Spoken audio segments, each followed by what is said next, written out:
Okay, so today, Josh, do lab 7.1. Okay.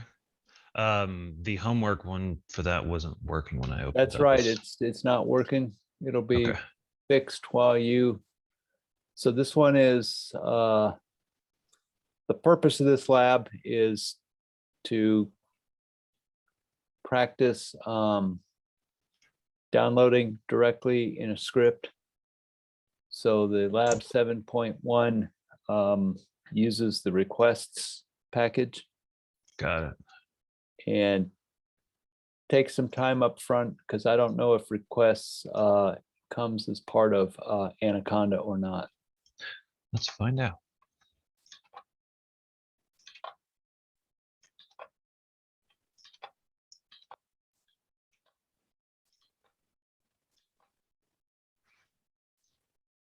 I had to do this last time, didn't I?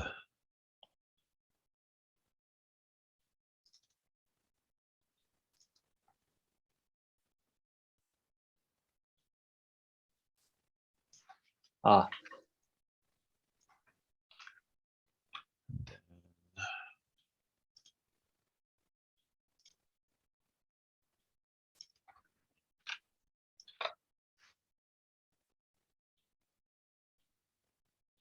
Interesting.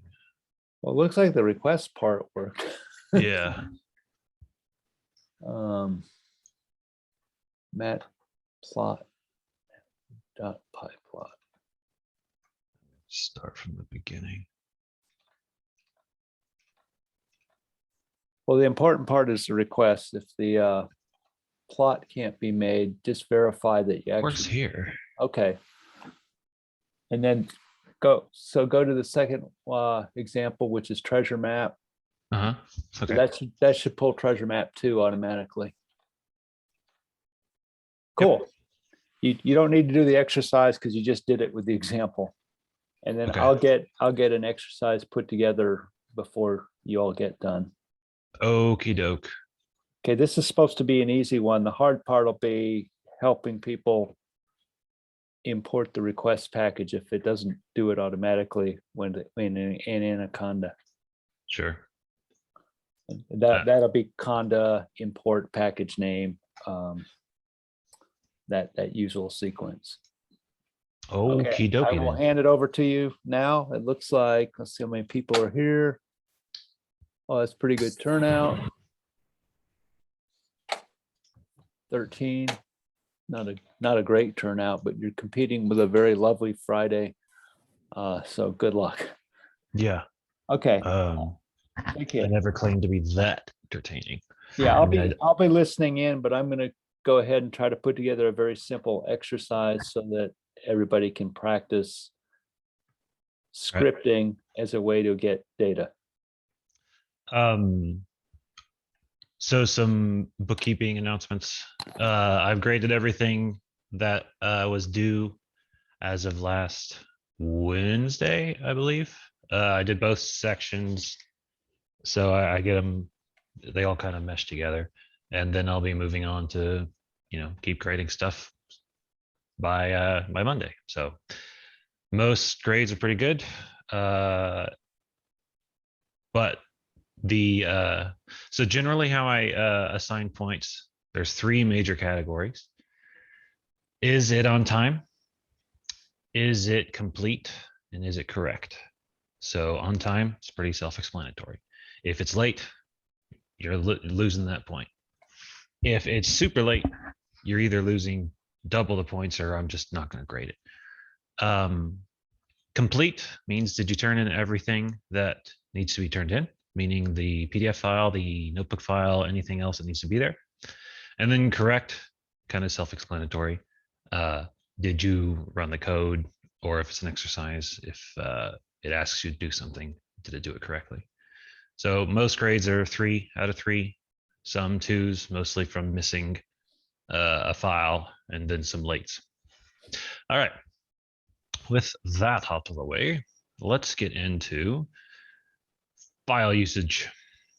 All right, we've already talked about reading and writing files, but we're going to use some more examples here. What we're going to do, The question is, have you sent the link? I have a friend asking for it. I assume you're asking about the link for what we're in right now. I got it from an email from Wednesday. I just kind of keep it there and I search my email for it. All right. So in this example, we're going to make a contour plot. And let's see, is this the same? Yeah, it's the same one as last time. Our data looks like this. And it's very important when you're reading data or using data, period, to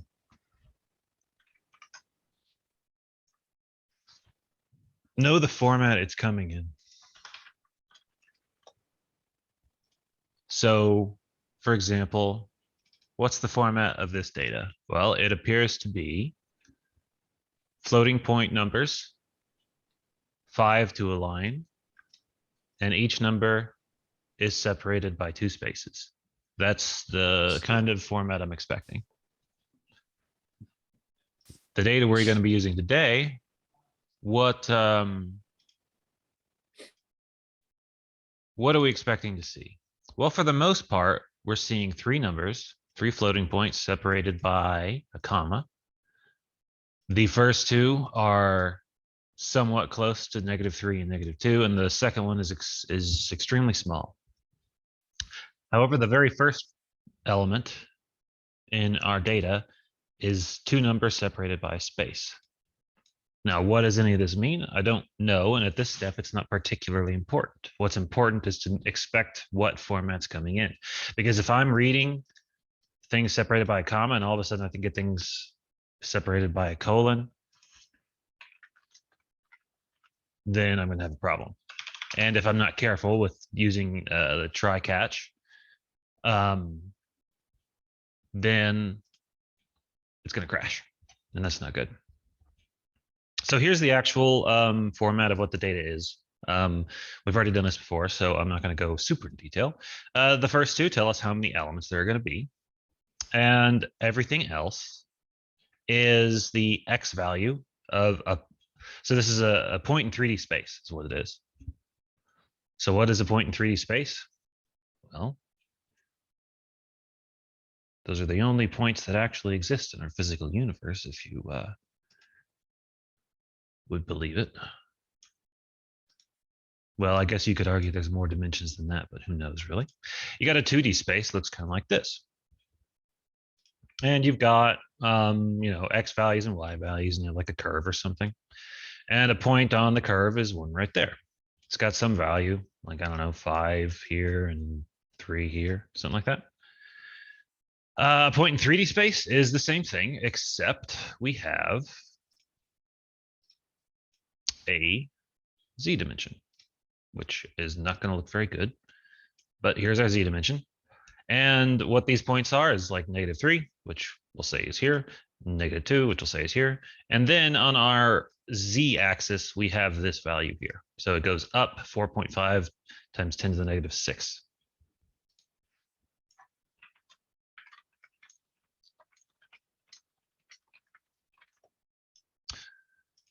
Okay, so what are we going to do with this stuff? Well, we're going to use the data to make our contour plot like we did in Lab 7. But this time, we're going to use what is called requests. Now, requests itself is a module, just like math is a module. But it's more than just a module in the sense that the math module is all the useful general purpose math tools you're going to want. What is the request module about? Well, it's about using HTTP and HTTPS requests. And what are those? Well, the simplest way to explain it is, well, I mean, the methods are named pretty well. There's stuff on the internet you want to get, or there's stuff on the internet you want to push. There's a place on the internet you want to put some data, and there's stuff on the internet you want to get some data from. Instead of having to go to my tab and right click and download and all that stuff, I can use a request to get that data and put it in whatever file I wish. So let's read through the comments here to see how this actually works. We're going to import the module because, can't use stuff from a module if we don't import it. And here's the actual, what you might call absolute path looking thing. So if you were viewing this as on your machine, this would be like C users, whatever username is, documents, ENGR-1330 Lab 01 grid text.txt. It's kind of the same for websites, except you have the entire URL. And so we have the whole URL right here. And what we're going to do is we're going to use the requests get method. So from our module, we've got a method. What does this method do? It gets the resource from here. Now it does have some arguments. What are the arguments? One, well, I need the URL. That's this. And two, am I going to allow redirects? It's not very important that you know exactly what this means. It literally is what it means. But if you don't know what redirects are, that's fine. Just know that for now we're allowing redirects. I don't know what it is by default. I would assume it's false, but who knows? Okay, so we have made a GET request. Cool. Now, what are we going to do with this GET request? This is a lot like a file stream in the sense that I think it was lab 8. Down here. So remember when we wanted to open our matrix? Well, this file is not the matrix data. It's just a file. In the same sense, I already had lab 8 open. In the same sense, this GET is not the file. It's our GET request. So we need to use our GET request in order to do things. So what are we going to do? We're going,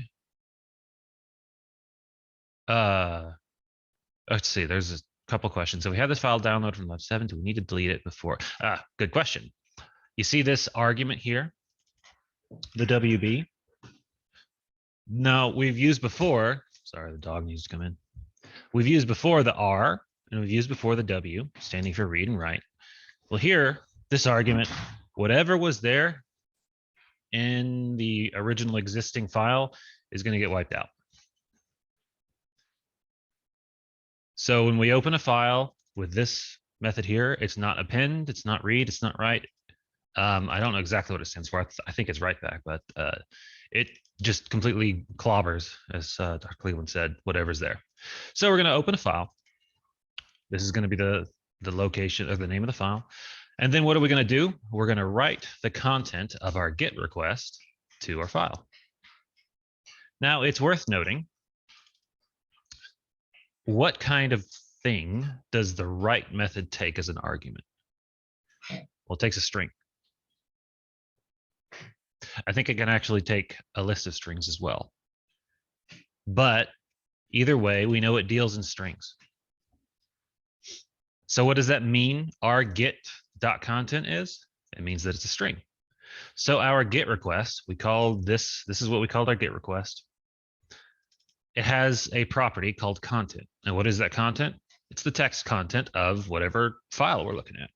So if I want to go, and this is a real thing, at least if you're in CS, you'll end up doing, is if I want to go check on Amazon the latest prices of a couple items, I can put in the URL for whatever item I want, and the entire page can, I can get the text of whatever's there. I can search it, do whatever I wish. But in Python, this is how you would do that. And then what do? We close the file. We had a really good example last time of why we closed the file. And that was, if I close the file, I can use the same variable name.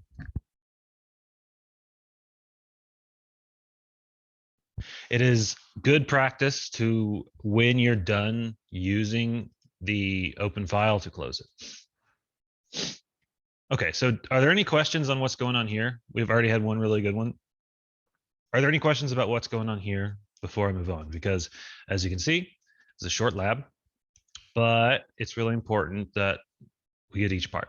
As you've probably already seen on your exam, if you get to a spot and you like, well, okay, well, what is a request? I don't know. I didn't really pay attention to that. Or even better, I was paying attention and I got lost, but I didn't want to stop the lecture and ask questions. But no, please do.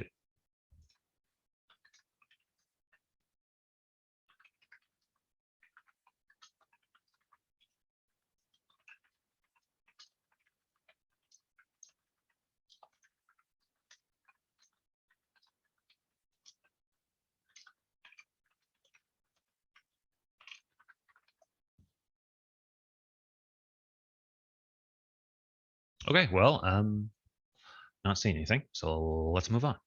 All right, what are we going to be doing? Well, we're going to be making our list. This is exactly what we did last time. Well, I guess it's the last time. And we're going to be opening our new text file in read mode. So I've already ran these, but I'll run them again just to make sure. And then from there, we're going to read each line and we're going to split. What are we going to split on? Interesting. I wasn't aware that the default of split would be comma. So we'll see if that actually works. I would assume, I guess it makes sense. Commas are the most commonly used delimiters. In fact, the default text data that's separated by stuff is called a CSV. That's the extension .csv, comma separated values. So would make sense. All right. So we got the row from the first element. This was a question. Maybe it was in the other lab, but someone asked, why is there a 0 and why is there a 1? Well, because in our data, we have the row data and the column data. All right, we got that. Let's see. Invalid. I think I must have ran too many things too many times. Let's restart. Make sure our gridded data looks like what I expect it to look like. Looks pretty normal to me. All right, now it worked. If I run this twice, it's not intended to be run twice as I restart it. Let's just put it that way. Now what are we gonna do? Well, we got a for loop, which means we're gonna be going through stuff. And what are we gonna be going through? Everything in our file. Now what it's worth noting is we opened up this list and we have our file. When we say read line, we go to a line. And then the next time I call anything, we're moved on to here, to the next one. So you can think of read line as reading and moving on to the next line. That's the reason this does not get the first line. So for every line remaining, we're going to go through, we're going to get rid of the white space and we're going to split on comma. Oh, I see. Yeah, the split on the first one doesn't split on comma, it splits on white space, which makes sense. And for the rest of them, we're going to split with the comma, get rid of the white space, and then convert it to a float. All right, now we're done with everything. Let's close our connection. We're going to build up our lists. And what we're going to do is we're going to go from 0 to whatever our column number was. And from I in the range to our row number. And we're just going to make everything zeros. All these lists are empty. Well, they're not empty. They're just full of zeros. All right. Now we're actually going to fill them in. How are we going to fill them in? Well, x at yj is going to be the value of whatever our pointer counter is at position 0. Y at ij is going to be the the storage matrix at position 1, and zij is going to be our storage matrix at position 2. So I think it's important we pause here and make sure we understand what's going on. So are there any questions on what we're doing here? Everything on the screen is pretty much the task we're doing. We're going to open a file, get a list to hold all of our stuff, and then what are we going to do? We're going to put everything in from the second row onward into our list. So our list is going to consist of elements of 1, 2, 3. The first one's an X position, the second one's a Y position, the third one's a Z position. All right, so we have that. Now what do we do? Well, I know how many spaces I'm going to need because of the row number and column number. So I'm going to make 3 empty lists with just zeros.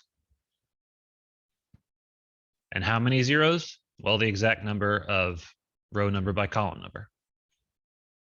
And then what am I going to do? I'm going to replace those zeros based on what the actual data is. The X data is in position 0, which is the first one. The Y data is in position 1, which is the second one. And the Z data is in position 2, which will be the third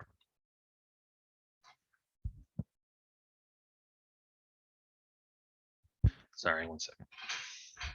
It's a pet hotel around here. Okay. So, any questions on that before we move on?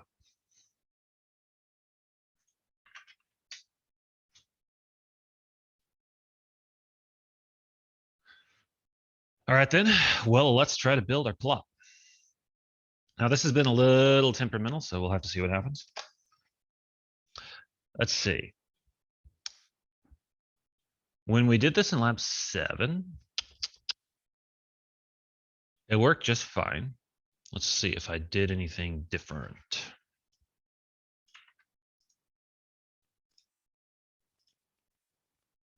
Make a new cell. Paste that. Let's see, is anything else gonna be weird? Oh, maybe this. Okay.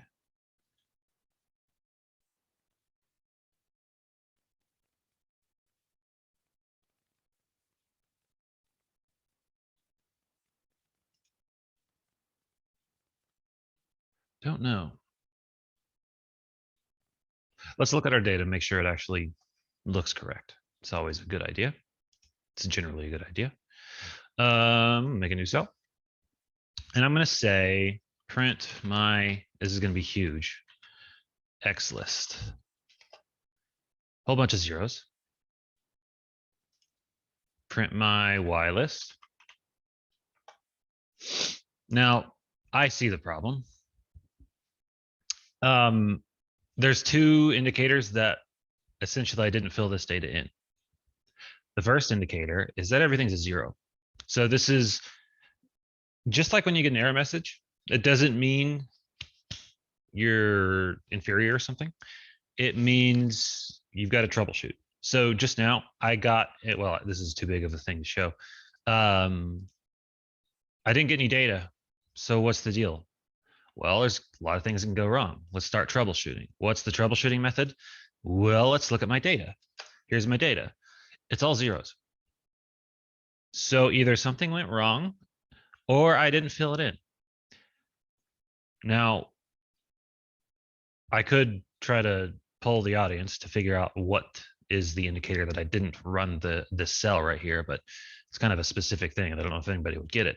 This box right here, every time I run something, the number of execution goes up.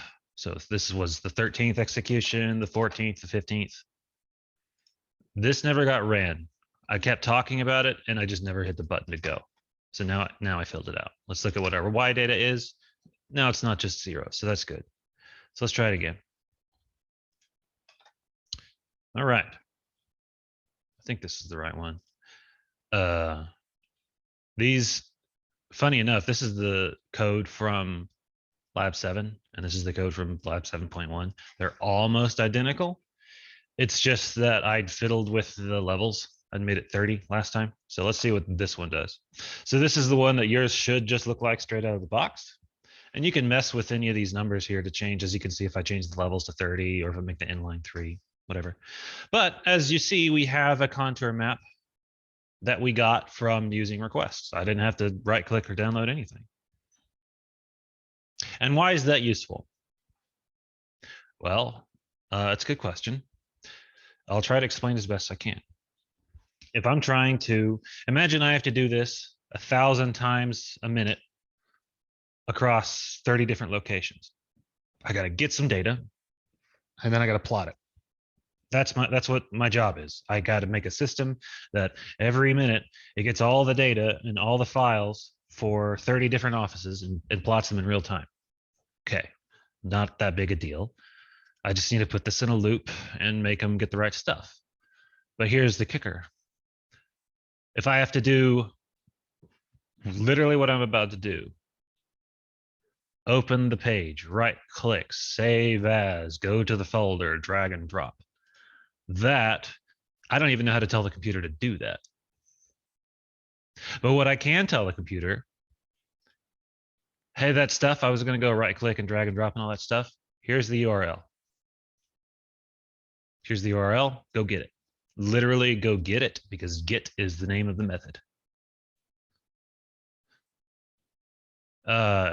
If Dr. Cleveland is talking, you're muted. So sorry about that. Someone's saying, mine is saying no contour levels were found within the data range. So that could be a couple of things. One, make sure your data actually got filled in, kind of like what I was talking about.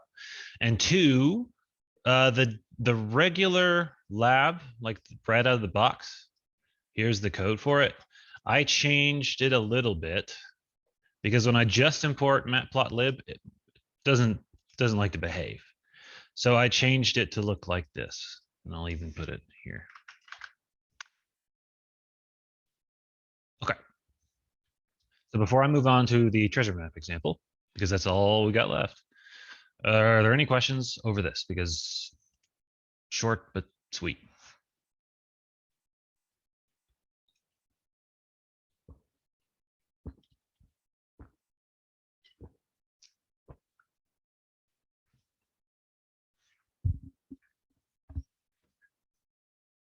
I keep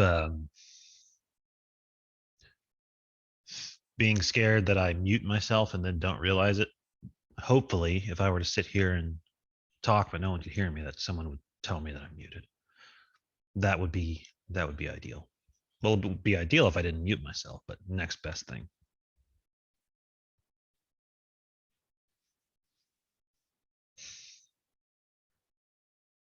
Okay, well, either everybody completely understands, or everybody's scared to ask something, or something in the middle.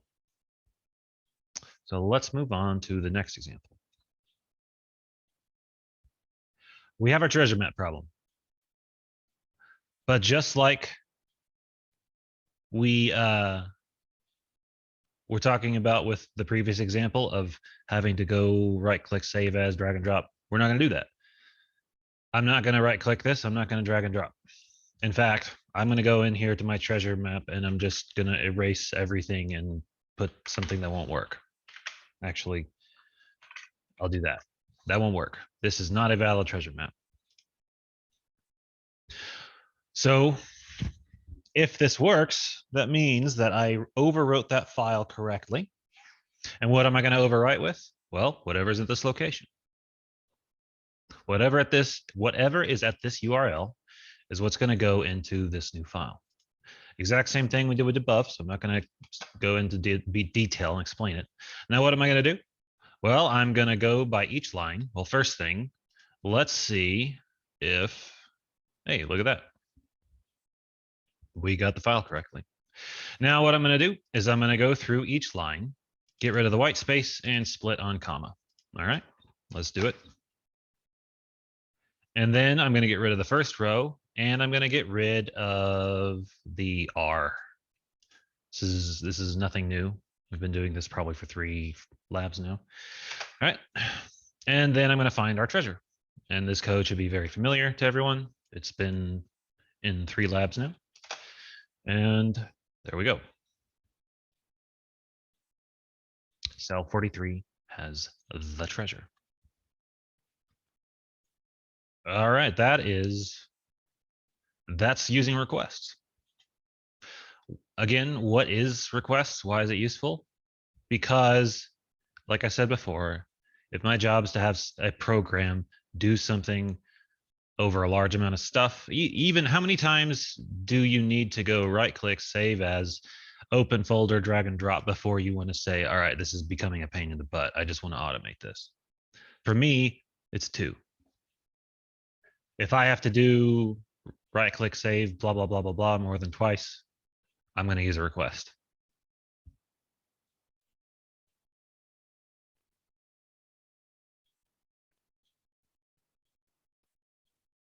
So yeah, very useful. There's a whole bunch of stuff in the requests. In fact, let's just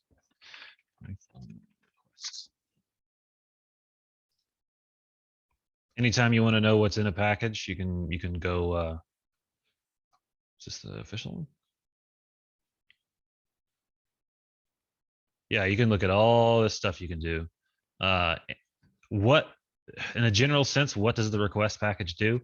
Anything that's on the internet, you can get it, GET, in almost any format you want. So some people may know what these words may mean here: binary, JSON, and raw. If everything on this page right now, I could make it a text, just save it as a text. Okay, that's nice. A JSON file is a nice way. It's more often used for big data than just a text file. So that's a thing that requests do. It's handling web stuff. Handling moving data over web is a better way to put it. Okay. Well, that's really all there is to the lab. Let's see if we have the homework yet. We do. I don't know if it's ready. If it is, I'll talk about it. Let's at least look at it. We've got, yes, I recognize this. We've got a file. And what is it going to have? Well, it's going to have labels in the first row, and then everything after that, it's going to be two floats separated by comma. The one on the left is going to represent time, and the one on the right is going to represent speed. We want to use the request module to get that file. What do we want to do with that file? Well, we want to plot this, because what is this going to look like? Well, we have a x-axis of time, and we have a y-axis of speed, and we're going to get some kind of curve. I don't really remember what it looks like. It may look like one of those two. So that's what we want to do. We want to plot. This code here is your plotter, I guess. It'll do all the work for plotting. What you have to do is get the data into the right spot. So you, as you can see in your scaffolding here, you got to get list 1, list 2 of the actual data, label them for X and Y. So this will be some string. I have no idea what it might be. Possibly something highlighted. I don't know. Same thing with string Y, and then the plot title. So as with a lot of exercises, the comments give you a very good hint on what to do. And this line right here, all you have to do is uncomment it, because the purpose of what we're trying to get you to do is not to do this particular block of code. Like, this is just a drag and drop block of code. It plots stuff. So all you need to do is uncomment that line. Okay, well, I didn't get many questions. So Scott, did your issue get fixed?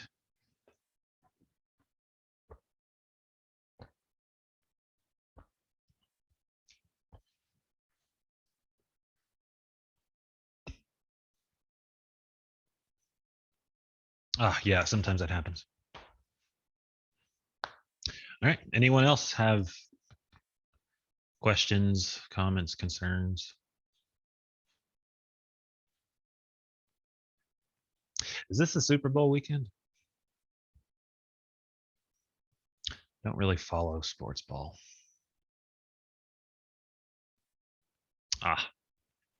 Well, I wish everybody a good weekend, and enjoy, but don't enjoy too much. We still got 13 minutes, but if I don't hear anything in like 3, I'll probably close it down, because nobody wants to watch the recording for 13 minutes of me staring.